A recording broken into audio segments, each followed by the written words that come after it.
जैसा कि रोजे का महीना चल रहा है और इसमें हम दिन में खाते नहीं हैं, पूरे दिन भर व्रत रहता है, ऊपर वाले की इबादत करते हैं। तो इसमें हम कैसे अपने आप को फिट करें, वो छोटी छोटी एक्सरसाइज जो इस वीडियो के माध्यम से मैं आपको बताना चाहता हूँ। अगर आप चेयर में बैठकर इनको करें, जैसे कंधे की एक्सरसाइज, आप कंधे के को कैसे खोलें,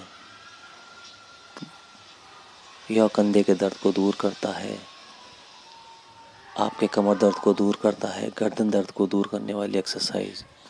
रोजे के महीने में करने वाला योग आपको बॉडी फिट बनाता है और इसमें ज़्यादा हेल्प भी नहीं करनी पड़ती।